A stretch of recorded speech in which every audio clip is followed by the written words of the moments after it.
Vamos a continuar con nuestra serie de Corintios, la cual hemos titulado Consuelo en el Evangelio. Sigamos viendo la palabra que consuela, la verdad del Evangelio de Cristo Jesús, que trae esperanza fiel y eterna a nuestras almas. Hace 8 días concluimos el capítulo 4, hoy vamos a empezar el capítulo 5 y vamos a ver los primeros 5 versículos. Leamos lo que la palabra de Dios dice y luego veamos cómo Dios habla en nuestras vidas.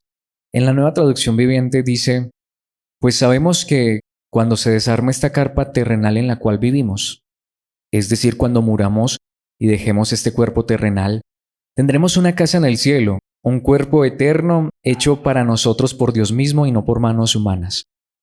Nos fatigamos en nuestro cuerpo actual y anhelamos ponernos nuestro cuerpo celestial como si fuera ropa nueva, pues nos vestiremos con un cuerpo celestial, no seremos espíritus sin cuerpo.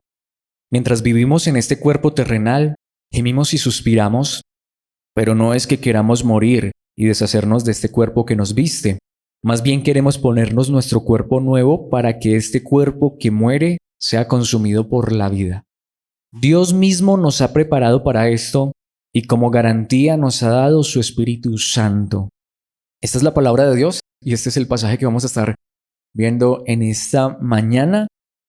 Y como acabamos de ver en la lectura, nos habla de algo que es el fundamento de la vida cristiana y de la esperanza cristiana, y que a veces pienso que perdemos de vista.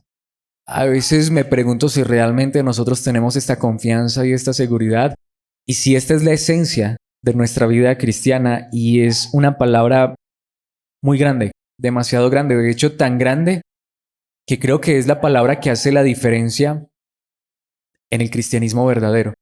De hecho, creo que es la palabra que hace la diferencia de todas las religiones.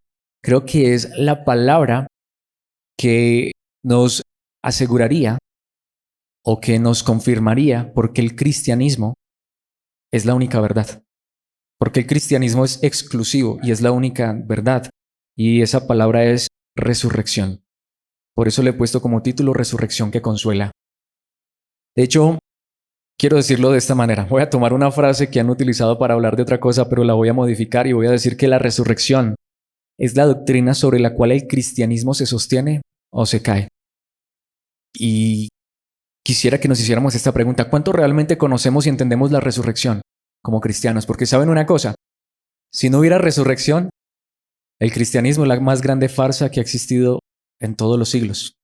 De hecho, a John Carson Lennox, que es un doctor en matemáticas de la Universidad de Oxford y también es un apologista cristiano, un defensor de la fe cristiana, es un hombre muy reconocido, ha estado en debates con Richard Dawkins y con los más grandes ateos de este mundo.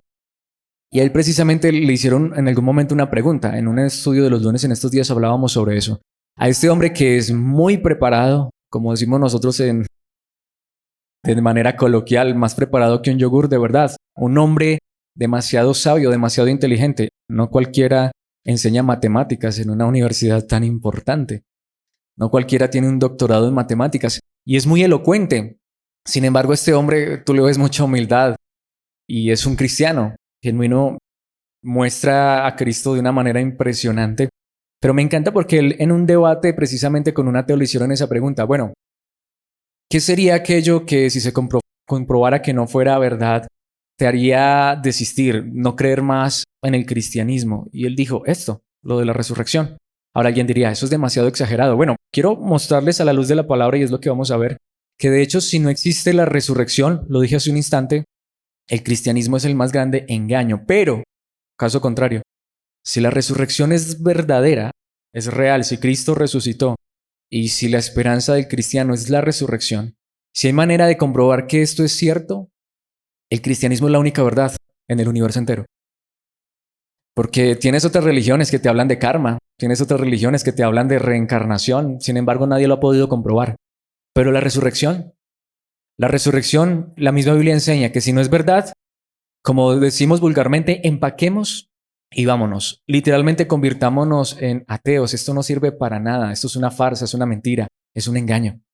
Mira, mi hermano, mi hermana, podríamos estar en desacuerdo en muchas cosas. referente a la palabra y podríamos tener ciertas desavenencias. Puede ser que no nos pongamos de acuerdo en todas las cosas y en todos los detalles, pero la pregunta es, ¿creemos esto? ¿Lo entendemos? ¿Creemos que es verdad? Porque si no, aunque dijéramos que somos cristianos, literalmente Cristo no sirve para nada. Ahora, sé que son palabras muy fuertes, pero es lo que la Biblia enseña. Si la resurrección no es real, el cristianismo es un invento de hombres. Si Jesucristo no resucitó y si tú y yo, si nos muriéramos hoy, no resucitamos, la pregunta es, ¿qué estamos haciendo aquí? ¿Qué sentido tiene esto?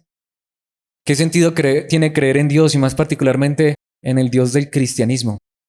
Pero si la resurrección es real, es una de las verdades más grandes de Dios, es un fundamento de la fe cristiana y es una verdad que va a traer mucho consuelo al creyente. Mi pregunta final para ir a 3 puntos en la palabra es, ¿cuánto sabemos de esto?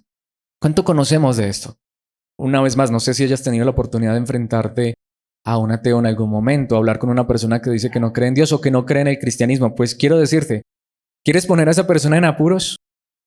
Preséntale el tema de la resurrección. La resurrección de Jesucristo, históricamente hablando, es comprobable 100%. Y es uno de los fundamentos más grandes, para mí posiblemente el fundamento más grande de la fe cristiana. Obviamente sé que hay otras verdades muy importantes. Pero una vez más, si esto no fuera verdad, estamos perdidos. Pero si esto es verdad, qué consuelo tan grande y es la verdad más grande y es exclusivo del cristianismo. Por eso, lo primero que quiero que veamos a través de la palabra de Dios es el conocimiento de la resurrección. Vuelve la pregunta. ¿Cuánto conocemos de la resurrección? Es una de las maneras en las que podemos defender fiel y cabalmente la fe cristiana. Porque la resurrección es un hecho real.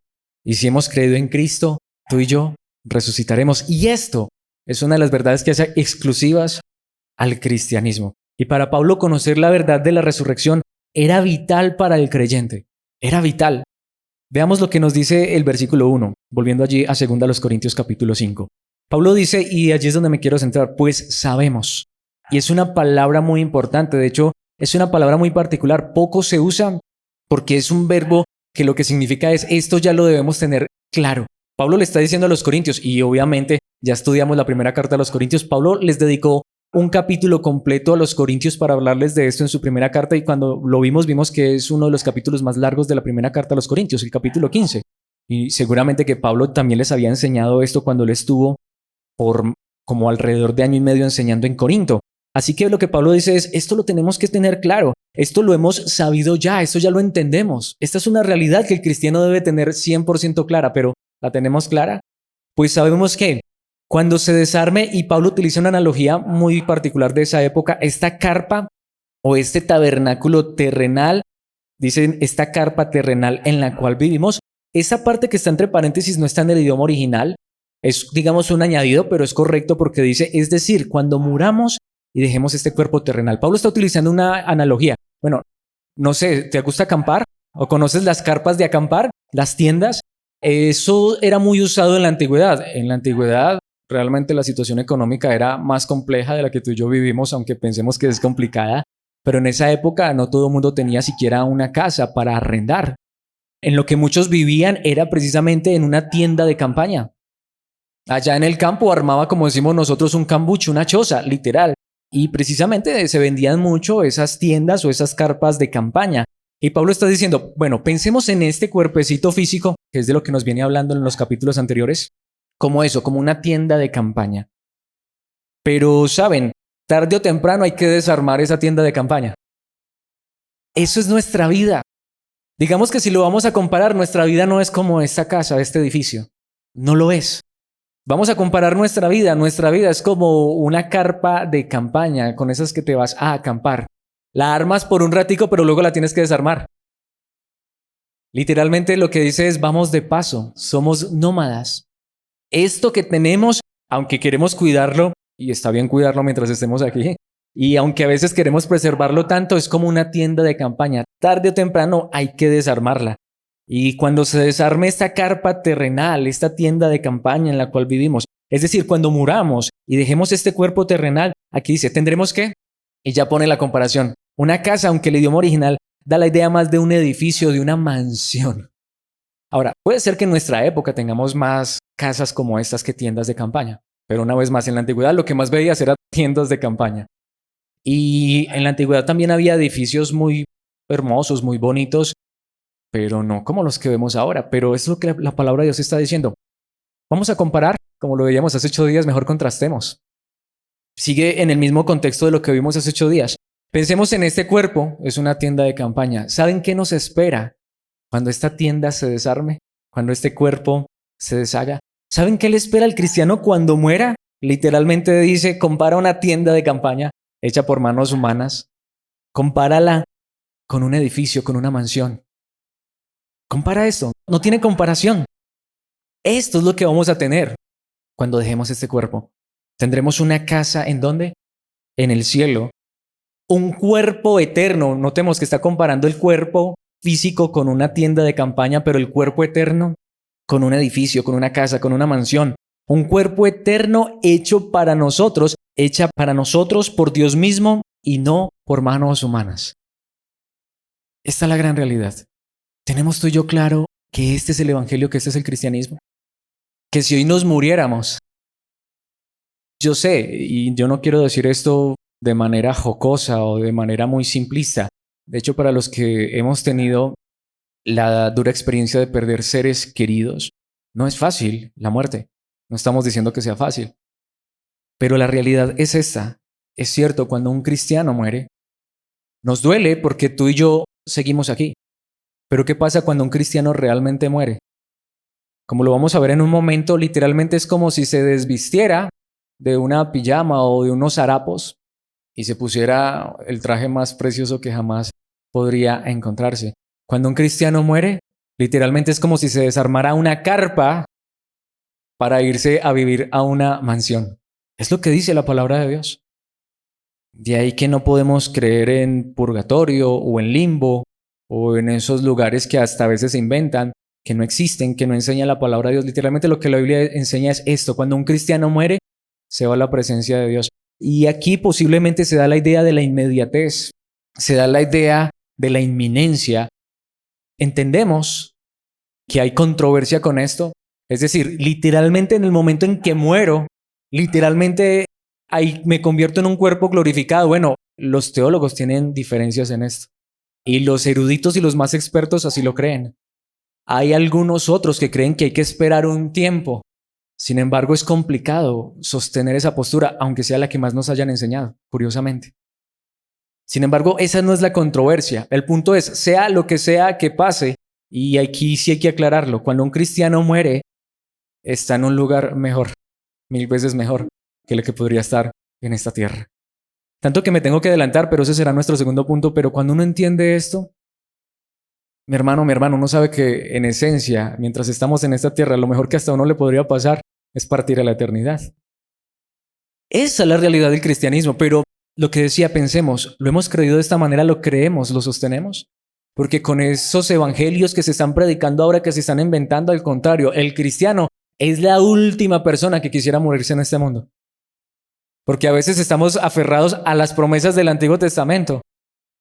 El cristiano dice, no, es que todavía no me he casado, es que todavía no he conseguido la casa, es que apenas voy a la mitad de la carrera, donde yo me muera, donde Cristo regrese, ¿qué tal? No, que se tarde todavía un poquito o que me deje de vivir mucho más en esta tierra. Bueno, si Él nos presta vida en esta tierra, como lo decía ahora la hermana Paula, y es bíblico y es real, hay sufrimiento, hay dolor por más cristianos que seamos, pero partir a la eternidad es demasiado grande, demasiado glorioso. Literalmente dice, cuando muramos y dejemos este cuerpo terrenal, tendremos una casa, una mansión en el cielo, un cuerpo eterno. De ahí, Pablo aquí está contrarrestando muy seguramente el pensamiento gnóstico de la época, que no es muy diferente al de ahora, y a un filosófico de la época. Los grandes pensadores de esa época creían, y hasta hay muchas personas que creen, que el ser humano es un alma encarcelada en un cuerpo, que el cuerpo es malo, pero el espíritu es bueno. Eso no es verdad. Antes la Biblia enseña, y por eso el cristianismo también es único, que de hecho el problema que tenemos con este cuerpo es que es transitorio, es pasajero, está hecho de materia que se descompone, pero lo cierto es que el cristiano no solamente es un alma, no solamente es un espíritu, sino que también es un cuerpo, y precisamente eso es lo que significa la muerte. Muerte es la separación del espíritu del cuerpo. Pero ¿qué pasa cuando un cristiano muere? ¿Qué muere? ¿El espíritu? ¿El alma? No, Lo que muere es el cuerpo. ¿A dónde va el cuerpo?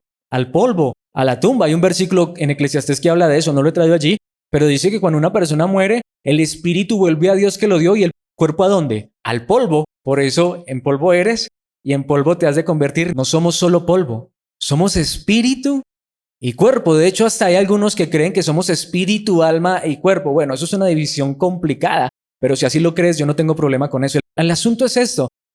Hay dos partes en esencia en el ser humano, una espiritual y una terrenal y una física. Pero cuando un cristiano muere, ¿qué muere? Esto físico, esto que vuelve al polvo. Eso es lo que en muchos lugares en la Biblia se habla que es lo que duerme. Lo que duerme no es el alma. En la Biblia no está enseñado en ninguna parte que el alma duerme. Lo que duerme es el cuerpo, lo que se convierte en polvo, lo que va a la tierra. Pero el espíritu vuelve a Dios. Y si tú y yo estamos en Cristo, llegamos a casa. ¿Y qué dice aquí? ¿Qué nos da Dios? Nos quita esta carpa temporal, pasajera, y nos da ¿qué? Un cuerpo hecho por Él mismo, por sus propias manos, eterno, celestial. Ahí sí, como decía una canción, cuando pienso en esto, quisiera dejar este cuerpo y vestirme con ese cuerpo nuevo. Esa es la esencia de la vida cristiana. Precisamente quiero mostrarles algunos versículos que ya hemos visto. Primero los Corintios 15:12. Pero díganme lo siguiente. Dado que nosotros predicamos que Cristo se levantó de los muertos, esa es la esencia del cristianismo, esa es la esencia del evangelio de la predicación. Pensemos, ¿por qué algunos de ustedes dicen que no habrá resurrección de los muertos? Este es el problema más grande. Ya en Corinto había personas que no estaban creyendo en la resurrección. Habían predicadores y pastores y profetas y apóstoles que hasta se hacían llamar cristianos, estaban en la iglesia, pero la resurrección ya no era importante para ellos. De hecho, hasta decían, no, resurrección no hay. Esta es la pregunta que quiero que nos hagamos. Si quitamos la resurrección del cristianismo, ¿qué nos queda? Nada. Bueno, nos queda ese falso evangelio de la prosperidad, donde Dios nos va a dar una casa, nos va a dar un carro, nos va a dar salud, nos va a dar prosperidad, nos va a dar una cuenta en el banco llena de dólares. ¿Sí o no? Nos queda solo eso, que es lo que hoy se predica en la mayoría de iglesias. Y eso era lo que estaba pasando en Corinto. Estaban siendo expuestos ahora a un, entre comillas, evangelio, porque no es para nada evangelio, donde no hay resurrección. Si no hay resurrección, ¿para qué sirve esto? Si no la hay, literalmente no sirve de nada. Quiero que mostrarles que no solamente pasaba en Corinto. Cuando Pablo escribe la segunda carta a Timoteo, se cree, es lo más seguro, aunque el texto no lo dice, pero lo más seguro es que Timoteo estaba en Éfeso, corrigiendo problemas en Éfeso. ¿Qué dice segunda de Timoteo capítulo 2 versículo 18? Esto es muy importante. Ellos han abandonado el camino de la verdad. Está hablando de unos maestros que tienen nombre propio. Ay, ese Pablo tan criticón. Él no le importó decir Himeneo y Fileto. Eran líderes de la iglesia, posiblemente la iglesia en Éfeso, una iglesia muy grande. Pero estas personas habían abandonado el camino de la verdad. No significaba que se fueron de la iglesia, al contrario, estaban más que nunca inmiscuidos en la iglesia, pero abandonaron la verdad. ¿Por qué? Dice, al afirmar que la resurrección de los muertos ya ocurrió. Esto ya pasó. Eso de resurrección, dejemos eso en el pasado, eso es anticuado.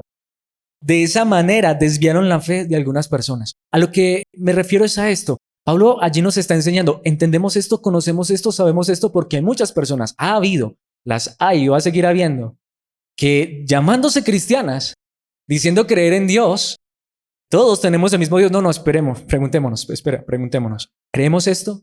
Porque estas personas ya habían abandonado esta doctrina. Eso no es importante. Lo que importa no es lo que suceda después de que nos muramos, lo que importa es lo que sucede aquí. ¿Cómo nos va a bendecir Dios aquí? ¿Qué cosa nos va a dar Dios aquí? En eso se está basando la mayoría de lo que se hace llamar evangelio, ¿sí o no? Pero ¿qué es lo que creemos? ¿Que hay resurrección?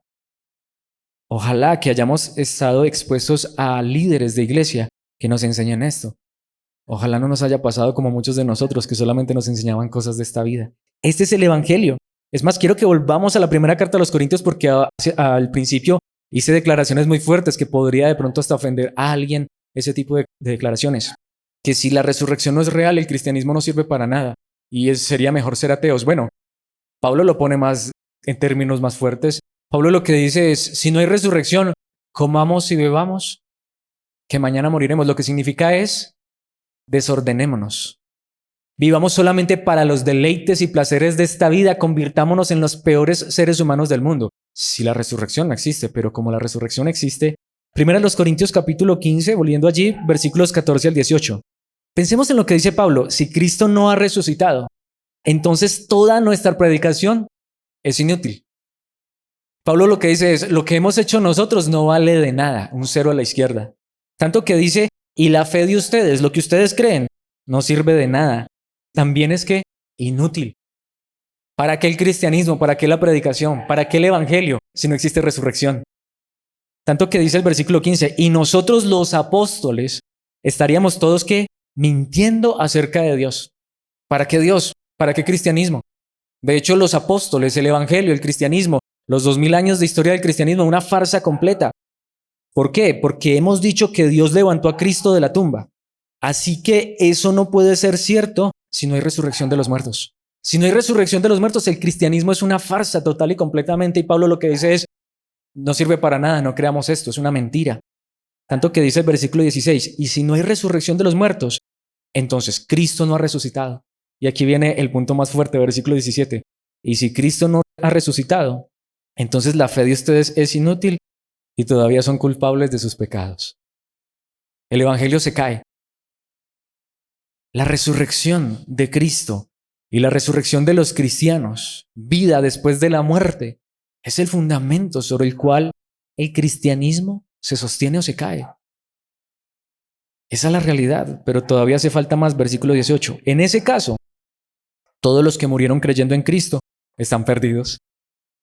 Toda la gente, podríamos decir, hoy, al siglo XXI, todos los que han dicho que son cristianos, que estuvieron dispuestos a morir en la arena del circo romano, Pablo mismo, que estuvo dispuesto a ser decapitado, los apóstoles, todos esos creyentes de todos los siglos anteriores, qué pesar de esas personas, pobrecitos. Se murieron y ¿qué se llevaron? Eso sería el cristianismo. Pero ¿cuál es el punto?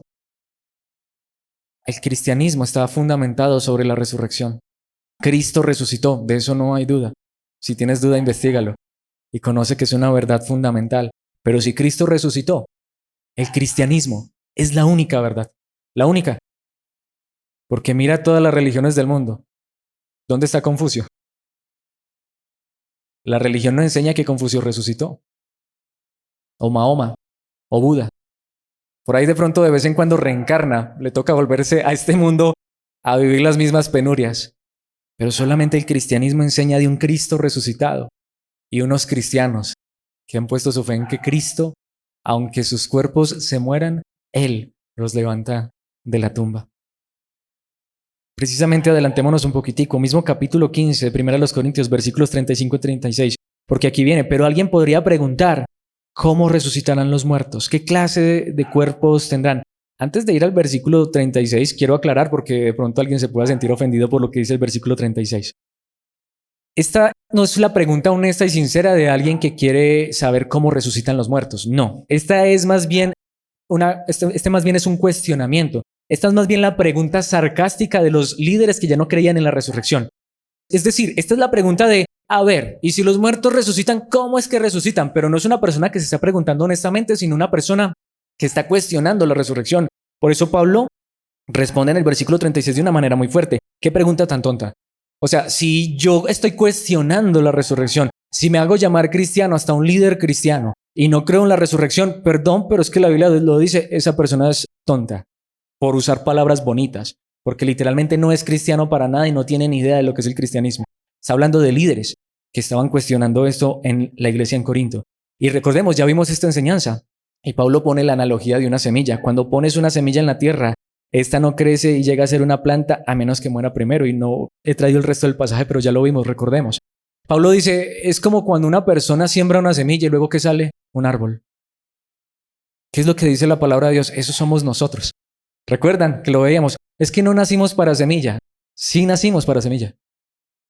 Dios es capaz de hacer que estos cuerpos cuando se siembran en la tierra sean como una semilla, solamente que es que no van a recibir otro cuerpo como este.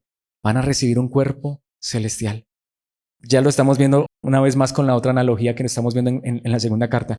Es como una tienda, como una carpa de esas de camping. Compárala, por ejemplo, con el Burj Khalifa. Nada más, fue ayer que mi esposa me mostró una tienda de campaña muy bonita. Y yo pensaba en eso, pensaba en la enseñanza. Y me dijo, amor, mira, era una carpa, pero hermosa, espectacular, pero era una carpa, una tienda de campaña muy bonita. Eso sí, pero compárala con el Burj Khalifa, el edificio que en este momento es el más grande que existe. Bueno, esa tienda de campaña palidece. Es lo que está diciendo Pablo. Pensemos en lo que nos espera en la eternidad. Sí, por muy bonita que sea la tienda de campaña, por muy bonito que sea tu cuerpo, y qué bien si tienes cuerpo bonito, se puede comparar, si tu cuerpo, por muy bonito que sea, es como una tienda, se puede comparar con un edificio, con una mansión. Esa es la realidad. Es más, primero a los Tesalonicenses 4, 13 y 14, dice, y ahora, amados hermanos, queremos que sepan, es que esto era necesario saberlo, era fundamental en el cristianismo y a veces nos olvidamos de esto, que sepan lo que sucederá con los creyentes que han muerto, para que no se entristezcan como los que no tienen esperanza. Si aún un familiar mío ha partido de la eternidad creyendo en Cristo, de hecho hay esperanza. Claro, hay un dolor humano. Claro, uno siente la ausencia de ese ser querido, siente la partida. Claro, mientras estemos aquí, vamos a extrañar a esa persona. Pero, ¿cuál es la esperanza? Esa persona sí está en un lugar mejor, ¿o no? Esa persona está mejor que cualquiera de nosotros. Mis hermanos, esa es la realidad. ¿Qué dice el versículo 14? Pues ya que creemos que Jesús murió y resucitó, también creemos que cuando Jesús vuelva, imaginémonos esto, cuando Cristo regrese, Dios traerá junto con Él a los creyentes que hayan muerto. ¿Dónde están los creyentes que han muerto en este momento? Con Cristo. Y cuando Cristo regrese, Él no viene solo. ¿Con quién viene? Con todos los cristianos que han muerto. Viene con Pablo, con los apóstoles, con Timoteo. Allá va a venir mi hermana, que murió de 8 años y medio. Es que está allá, está mejor que cualquiera de nosotros. Bueno, si tenemos a Cristo, estamos muy bien. Pero humanamente hablando, cualquier cristiano que haya partido a la eternidad está mejor que cualquiera de nosotros. No lo he traído allí, pero literalmente hay un versículo en Apocalipsis que dice, bienaventurados los que de ahora en adelante mueren en el Señor. Es una bendición morirse.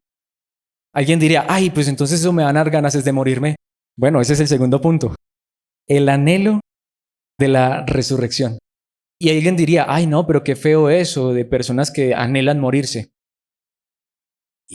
Pero perdonen lo que voy a decir, pero qué feo mejor que decimos ser cristianos y lo que más anhelamos es tener cosas en esta vida y aferrarnos a esta tierra. Los primeros cristianos, su anhelo no era vivir aquí, porque ellos entendieron claramente. ¿Ustedes creen que los apóstoles que vieron a Jesús resucitar y ascender al cielo, el deseo de ellos era vivir aquí? Ellos vivían aquí sabiendo que tenían un propósito. Claro, quiero aclarar, tampoco es que el cristiano sea el suicida, el que se quiere matar. De hecho, eso lo va a enseñar la palabra. Es lo que vamos a ver en los versículos 2 al 4. Es tan grande el anhelo del verdadero cristiano cuando entiende esto. Es tan grande hasta de morirse y resucitar. Mi hermano, que Pablo advierte casi como tengamos cuidado con el suicidio, porque tampoco se trata de eso. Veamos en los versículos 2 al 4. Dicen, nos fatigamos en nuestro cuerpo actual, ¿o no? Vamos a pensarlo. ¿No es cierto? ¿Te cansas? Y anhelamos ponernos nuestro cuerpo celestial como si fuera ropa nueva. Vemos lo que dice aquí, que anhelamos. Pero te hago esta pregunta, ¿los predicadores que nos han enseñado nos han llevado a anhelar esto? ¿O qué es lo que más nos han llevado a anhelar? ¿Cree en Jesucristo que Él te va a dar riqueza? ¿Cree en Jesucristo que Él te va a dar una vida próspera? ¿Cree en Jesucristo que Él te va a sanar esa enfermedad? Bueno, lo que dice aquí es lo contrario. ¿Cree en Jesucristo? No sabemos cuánto vamos a vivir en esta tierra, en este cuerpo. No sé si son 10, 20, 30, 50, 100 años, no lo sé. Pero el cierto del caso es que lo que Cristo nos ha regalado, lo que Dios nos ha regalado en Cristo no está en esta tierra. Y si hoy muriéramos, de hecho, eso es lo que deberíamos anhelar, deshacernos de este cuerpo, de esta fatiga, de este cansancio, ¿o no? Y ponernos nuestro cuerpo celestial como si fuera ropa nueva. Y déjenme decirles, en esa época no estrenaban constantemente como lo hacemos nosotros. Si mucho tenían una o dos túnicas. Y estrenar era bien difícil, a no ser que tuvieras muchísimo dinero. Y lo que está diciendo es que eso es como estrenar. Básicamente lo que está diciendo, el cristiano estrena cuerpo cuando se muere. Versículo 3. Pues nos vestiremos con un cuerpo celestial. Tanto que dice, no seremos espíritus sin cuerpo. Esa idea del cielo, allá personas como angelitos, con alitas y aureolas y con arpas, eso es ridículo. La Biblia enseña que lo que hay allá es inimaginablemente más grande y mejor que lo que hay acá. Y lo que dice es, allá vamos a tener cuerpos celestiales. Imagínate eso. Se desarma esa carpa, pero ahora hay una mansión. Se desarma ese cuerpo, nos duele, pero nos duele tanto, pero a pesar de todo eso, ¿qué hay que hacer con el que se muere? Enterrarlo rapidito, porque si no, no nos aguantamos el olor, ¿sí o no? Eso es lo que pasa con este cuerpecito que tanto amamos. Pero cuando lleguemos a recibir aquel otro cuerpo celestial, olvidémonos que allá ya no hay corrupción, allá ya no hay descomposición. Ese va a ser el cuerpo que vamos a recibir para siempre y es inimaginablemente más grande, más glorioso y mejor que el que tenemos en esta tierra. No seremos espíritus sin cuerpo. Eso de las almas en pena, yo no sé de dónde lo sacaron, pero eso no está en la Biblia. Eso de los espíritus por ahí rondando y divagando, eso más bien son demonios, enseña la palabra de Dios, pero literalmente el que se fue con el Señor, a mi hermano. Si uno entendiera esto, hasta ni lloraría. No estoy diciendo que está mal llorar. Yo no quisiera que ninguno de ustedes partiera. ¿Por qué estamos tan acostumbrados a esta tierra? Pero más bien digámoslo de esta manera. Si la noticia fuera que mañana la noticia, Alex no vino al estudio porque amaneció muerto. Mis hermanos, ¿dónde está? Se cambió de cuerpo, se cambió de ropa, se deshizo de la tienda de campaña y ahora está en una mansión, en un cuerpo glorificado. Mis hermanos, esa es la realidad.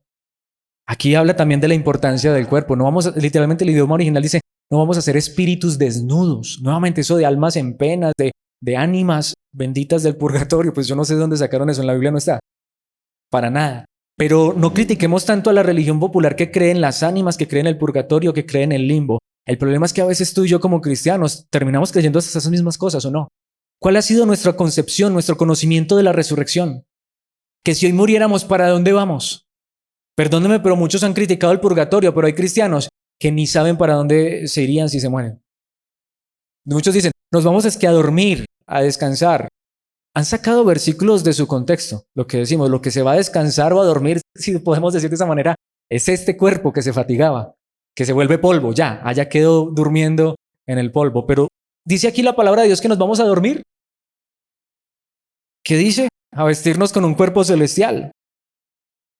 Literalmente esto es tan glorioso que los filósofos de la época pensaban nuevamente eso, que lo más grande que podía experimentar el ser humano, el famoso nirvana, es deshacerse de lo físico, de lo terrenal y alcanzar la iluminación, lo etéreo, lo espiritual.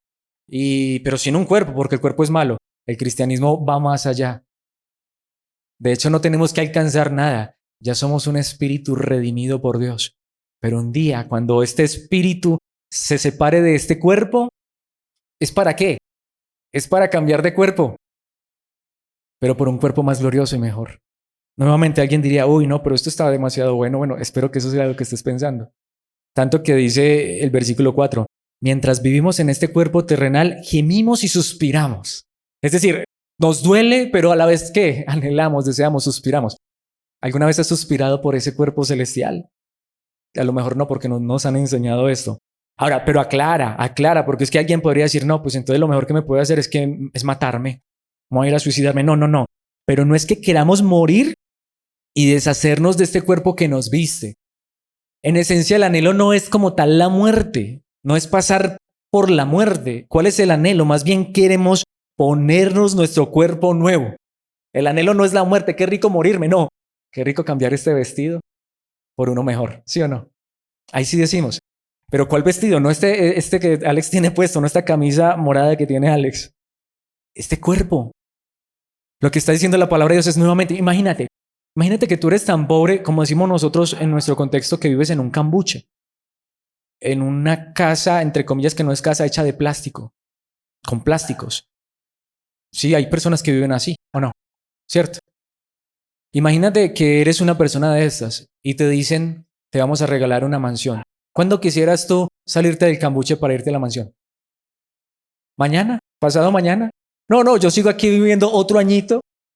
Ojalá me dejaran vivir otros 30, 50 añitos más en este cambuche, qué rico. No.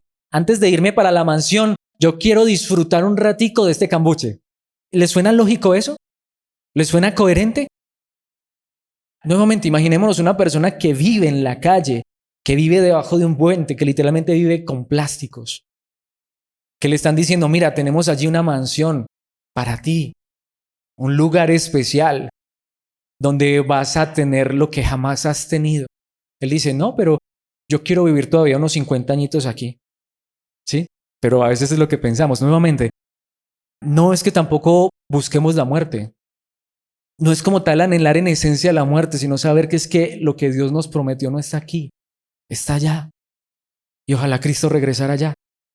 Pero es que como nuevamente, como con eso nos han metido tanto terror, ojalá partiéramos ya a la eternidad. Literalmente el idioma original dice que este cuerpo mortal sea tragado, sea consumido, sea absorbido por la inmortalidad. Esto es lo que la palabra de Dios enseña.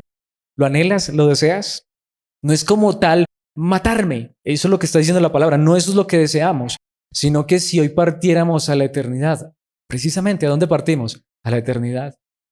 Y no a divagar por allá en el limbo, en el purgatorio, con las ánimas, sino a vestirnos con un cuerpo celestial, hecho por Dios mismo.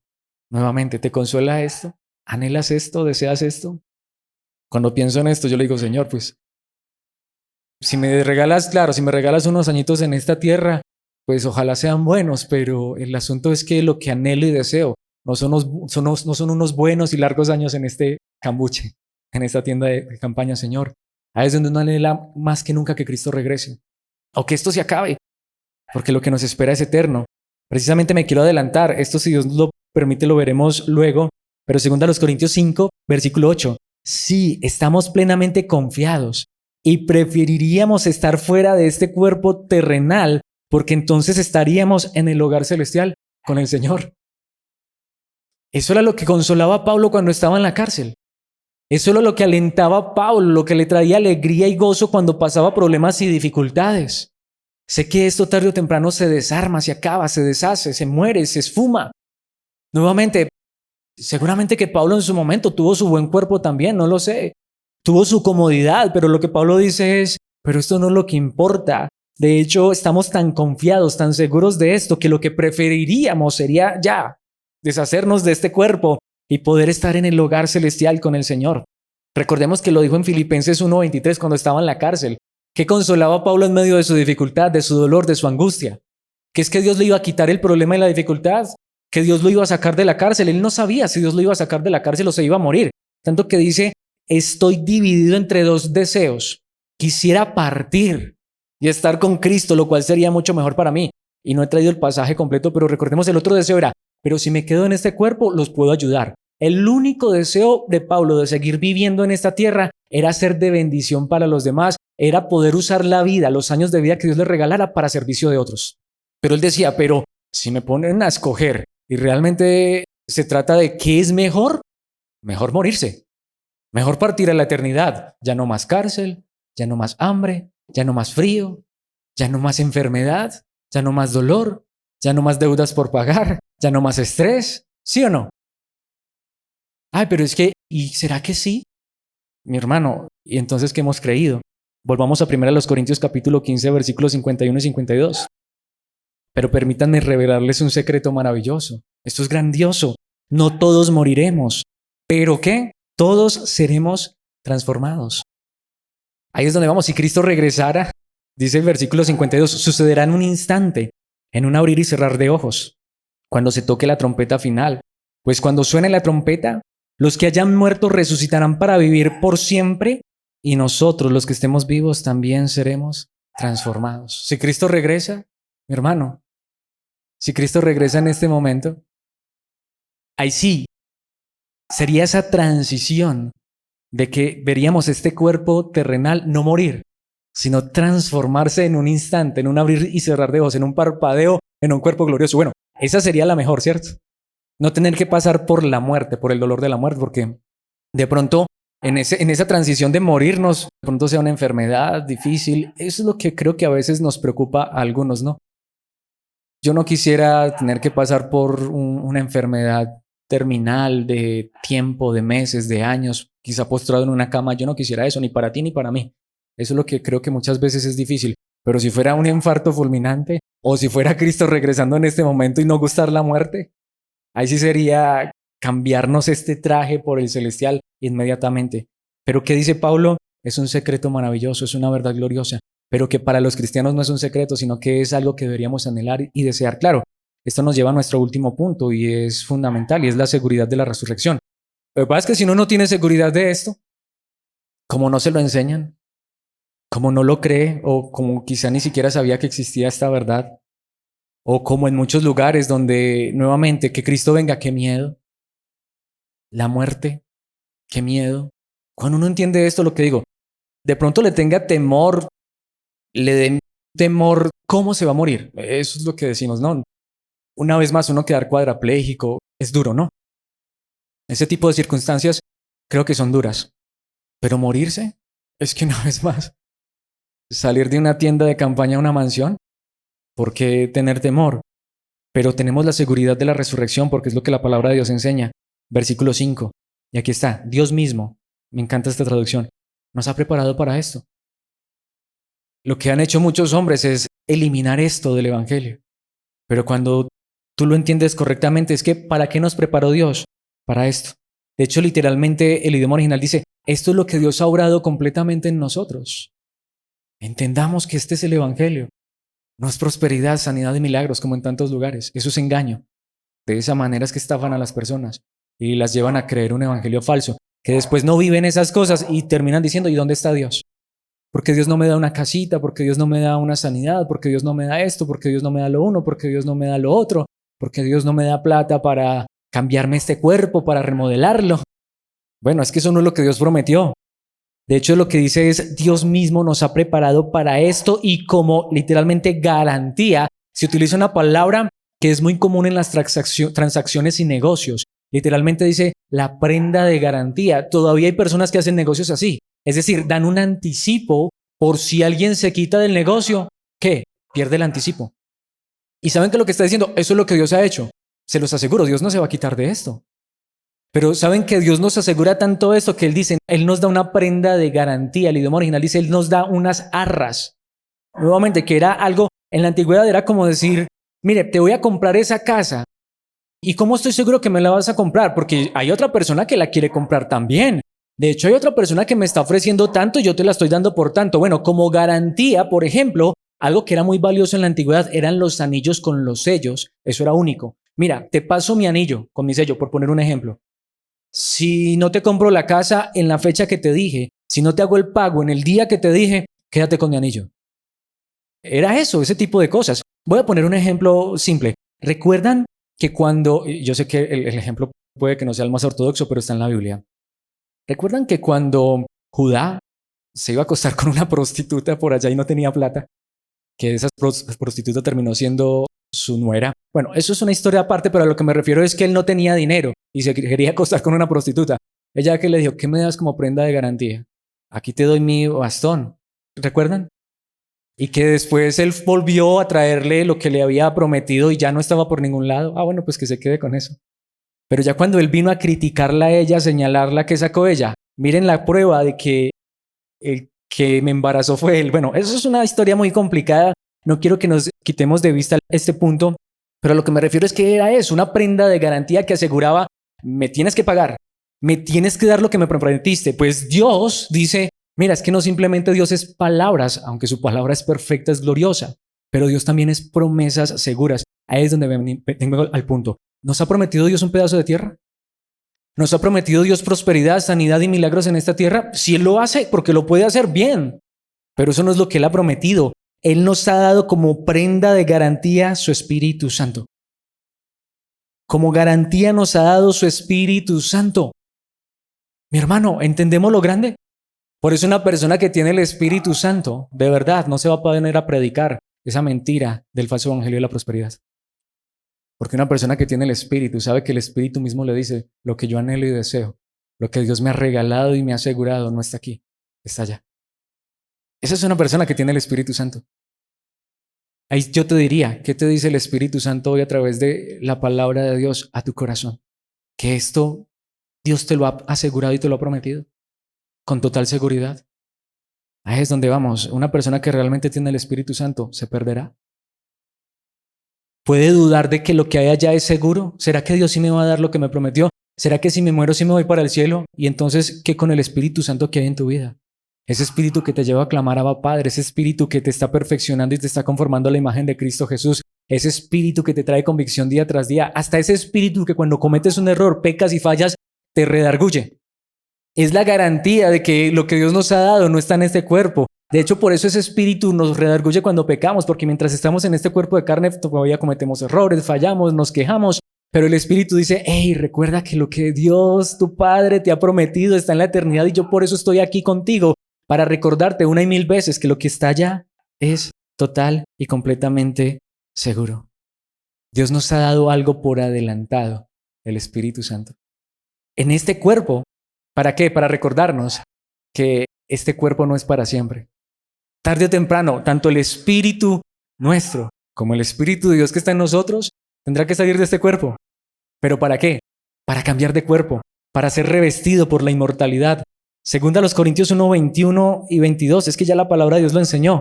Es Dios quien nos capacita junto con ustedes para estar firmes por Cristo. Él nos comisionó y nos identificó como suyos que al poner al Espíritu Santo en nuestro corazón como un anticipo que garantiza todo lo que Él nos prometió.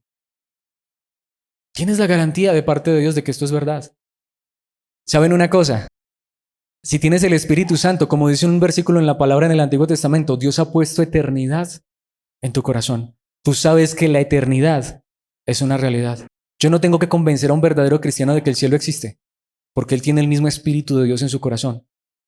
Yo no tengo que convencer a un verdadero cristiano que hay eternidad, porque el Espíritu de Dios está en el corazón de ese cristiano. Yo no tengo que convencer a un cristiano de que hay un cuerpo glorioso, una mansión que lo espera en la eternidad, porque el Espíritu le trae convicción. Lo que tengo es que recordarle a través de la palabra de Dios que esto es lo que Dios nos ha prometido y que el mismo Espíritu que está hoy en nuestros corazones nos dice, eso es verdad. Y yo estoy aquí para garantizarte que aunque hoy te murieras, tienes una mansión en la gloria eterna. Y si Cristo regresa hoy, no tengas temor, porque aún los que han muerto vienen con Cristo y tú y yo en ese momento seremos transformados, revestidos de ese nuevo cuerpo glorioso. Efesios capítulo 1, versículos 13 y 14. Y ahora ustedes los gentiles también han oído la verdad, la buena noticia de que Dios los salva. Es que ahora esta es la diferencia. Todo el Antiguo Testamento, ¿para quién era? Israel. Pero eran promesas ¿qué? Terrenales. Pero ahora en el Nuevo Testamento, en el Evangelio, lo que Dios hizo a través de Cristo, una vez más, diferente al salmista, no es pelear por un pedazo de tierra. Sí, nos duele cuando este cuerpo se enferma, pero ¿qué nos alienta, qué nos consuela, qué nos anima? Lo que Dios nos ha prometido, la eternidad. Los gentiles, los que no son judíos, también han oído la verdad de la buena noticia o del Evangelio, que Dios los salva. ¿De qué se trata esto? Además, cuando creyeron en Cristo, los identificó como suyos al darles el Espíritu Santo, el cual había prometido tiempo atrás. Por eso cuando una persona cree en Cristo, lo que cree es que Dios nos ha dado eternidad por medio de Jesucristo. Y allí está, versículo 14, el Espíritu es la garantía que tenemos de parte de Dios de que nos dará la herencia que nos prometió y de que nos ha comprado para que seamos su pueblo. Dios hizo todo esto para que nosotros le diéramos gloria y alabanza. Señor, te voy a alabar si le traes venganza 7 veces a mis enemigos, decía el salmista. Señor, te voy a alabar, porque hasta hoy puedo orar por mis enemigos y decirle a Dios, Padre, cambia a esa persona que me está haciendo daño, que al final no me está haciendo tanto daño. ¿Qué me puede quitar un enemigo en esta tierra? Pues cosas de esta tierra. ¿Pero me podría quitar la eternidad? ¿Qué me puede arrebatar un enemigo en esta tierra? Me podrá insultar, me podrá decir cosas que a veces me ofenden. Uy, es que lo que me dijo, uy, es que es lo que me hizo. Mi hermano, ¿te puede quitar la gloria eterna? Aunque un enemigo humano hoy me quitara este cuerpo, ¿saben qué hizo? Me mandó para la casa. No estoy buscando eso tampoco me voy a ir a buscar enemigos para que me manden más rápido para la casa. Pero mis hermanos, esta es la realidad. Hasta podemos hoy orar por nuestros enemigos. ¿No fue lo que nos enseñó Jesucristo? Para que ellos también conozcan esta verdad. Lo que pasa es que a veces nuestros enemigos hasta son enemigos porque estamos peleados con ellos por cosas de esta tierra. Hasta son nuestros propios familiares porque estamos peleando por una herencia de una cosa que se pierde tarde o temprano. Pero cuando uno entiende esto, solamente puede dar gloria y alabanza porque Dios nos ha regalado lo más grande. Romanos 8:11. Romanos 8:11 dice, el Espíritu de Dios, quien levantó a Jesús de los muertos, vive en ustedes.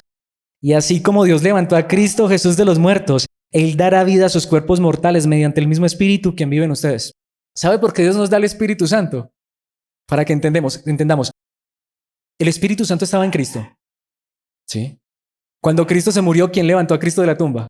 El Espíritu Santo. Esa es la garantía de que el mismo espíritu que levantó a Cristo de la tumba está en nosotros. Por eso aunque nos muramos, Dios nos levanta. Esa es la garantía. Ese es el Espíritu Santo. De hecho, quiero terminar con este versículo porque aquí es donde vamos. Si yo no creo esto, no solamente no tengo a Cristo, no solamente no tengo el cristianismo, y lo más terrible, no tengo consuelo, no tengo esperanza. Pero ¿qué dice en Juan 11:25? Jesús le dijo, ¿a quién? A Marta. ¿Qué había pasado con Marta? Bueno, más particularmente con el hermano de Marta. Marta, la hermana de quién? De Lázaro, el que se había muerto. Llevaba 4 días descompuesto. Ya olía feo. Jesús le dijo, yo soy la resurrección y la vida. Allí está, el que cree en mí va a tener prosperidad, sanidad, milagros. No, el que cree en mí vivirá aún después de haber muerto. Lázaro estaba vivo. Lo que más bien se cree es que le tocó a Lázaro desvestirse del otro cuerpo. Es como que si le dijeran, ay, venga, pero yo tan bueno que estaba allá. Como estaba de bien allá, me tocó otra vez este cuerpo. Le tocó como el reversarse, ¿no? Yo creo que Lázaro decía, no, ¿cuándo me muero otra vez? Pero sin embargo Dios lo hizo para mostrar su poder y su gloria, que Él es capaz de hacer eso. Es que Dios no es un Dios de muertos. Dios es el Dios de Abraham, de Isaac, de Jacob, de Moisés, el Dios de Lázaro. Él es el Dios de Pablo, de los apóstoles y de todos los cristianos que se nos han adelantado. Jesús le dijo, yo soy la resurrección y la vida. El que cree en mí vivirá aún después de haber muerto. ¿Hemos creído en esto? ¿Hemos creído en Cristo? Hemos creído entonces en la resurrección. Resurrección que consuela. Quiero terminar diciendo esto. Honestamente yo quiero decirlo, yo quiero conocer más de esto. Si los digo, para mí esto sería casi como una predicación introductoria, y es que lo es. Pablo va a seguir hablando de esto en el capítulo. En las siguientes enseñanzas vamos a seguir profundizando en esta verdad. Yo no sé si tú quieres conocer más de la resurrección. ¿Cuánto de lo que tú crees y conoces de la resurrección realmente ha venido de un entendimiento correcto de la palabra o hasta a veces de lo que nos han dicho otros sin conocer realmente si es lo que la palabra de Dios dice? Pero te hago esta pregunta.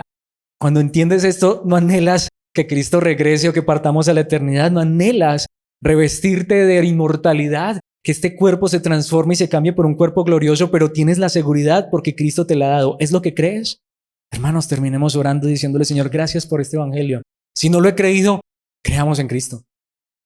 Para esto podemos y debemos creer en Cristo y pidámosle a Dios que nos dé esta esperanza, este consuelo de saber que aunque hoy partiéramos a la eternidad, pues hay resurrección para todo el que cree en Cristo. Padre nuestro que estás en los cielos, gracias por tu palabra, gracias por esta tu verdad, gracias por enseñarnos esto tan grande. Que aunque a veces tenemos tantos temores, miedos, angustias, es porque a lo mejor no hemos sido expuestos a estas verdades gloriosas de tu palabra. Gracias por recordarnos que la resurrección es parte fundamental de este evangelio, que tú levantaste a tu amado Hijo de la tumba a través de tu Espíritu y que es el mismo Espíritu que has puesto en nuestros corazones. De pronto a veces eso es lo que hemos hecho. Hasta hemos contristado el Espíritu, tan preocupados, afanados, persiguiendo solo las cosas de esta vida, hasta a veces como cristianos expuestos a enseñanzas que nos hablan solo de lo humano, lo físico, lo terrenal. Hasta a veces pensamos que tú no nos amas porque no nos das cosas en esta vida, en esta tierra. Perdónanos si ese ha sido nuestro pensamiento, pero gracias por enseñarnos que nuestra esperanza, nuestro futuro, como cantábamos hace un momento, está seguro, es fiel, porque tú eres fiel a tu palabra y a tus promesas. Ya no nos has prometido un pedazo de tierra, no es una tierra prometida lo que nos has prometido, sino un cuerpo glorioso, una mansión celestial.